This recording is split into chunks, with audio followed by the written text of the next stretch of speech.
the flat work out and set that on like that. And you just kind of go through and press it one by one. That's how we do it.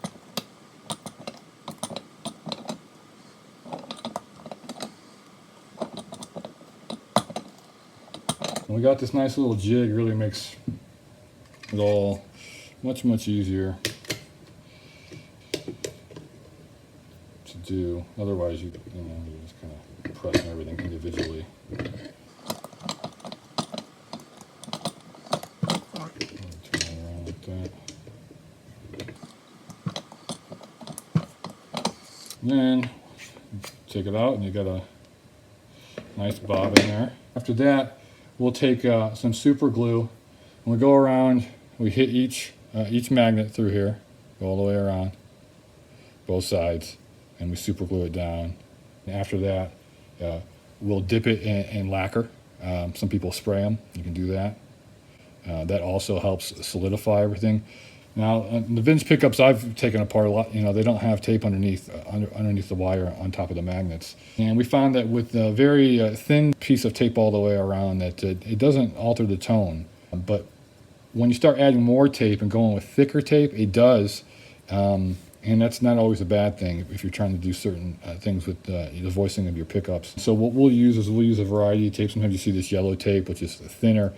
And the yellow tape is very thin, and we use that especially on the form var bridges, because form var, this type of wire here, it has a thicker coating, and you can't fit as much of it on a pickup, and so that becomes tricky if you want your bridges to be a little fatter. It's not ever really a problem with the plain enamel because the coating is thinner on those.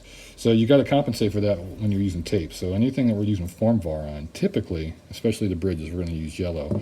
Other designs, we may use a couple different kinds of black tape. We have different tapes that we use here for wrapping the bobbins.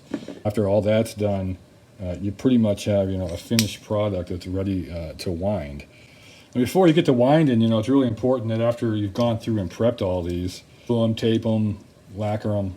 After you've done that, it's inevitable that you're going to end up around here with a little bit of a residue from the glue or the lacquer. And what that residue is going to cause you, and I don't know if you can do this a little bit here on here, you can kind of see it. What that's going to cause you is going to cause issues with snagging from your winder. So you could be 4,000 winds into a pickup, and then snag it and break it. And some people might want to solder that. We would never do that. So we just have to throw it in the bucket and start over. Not fun. So what you want to do is you want to go around and you can file this stuff off. Anything that's left, you can use a regular nail file.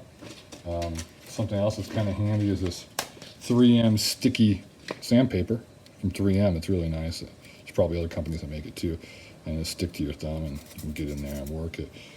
But what I've been doing the last year or so, when I finally discovered how amazing this Dremel Micro is, we use the big Dremel for modifying humbuckers with special mounts for some luthiers. They have direct mount pickups, and we don't make enough of them to get those parts specially machined. So we just use the regular humbucker parts that we have, and we modify it with a big Dremel. But this micro Dremel has been sitting around, and such a good device for so many things, including working these bobbins, because they don't have a ton of power. We have it set where it's not all the way up, and the sandpaper on it, you can set it to a setting where it'll take off any kind of gunk that's on there, so you won't snag, and but it won't shave away any of the flat work, so you won't be damaging your end product. So this is just a great device. It'll just go around and then just hit the areas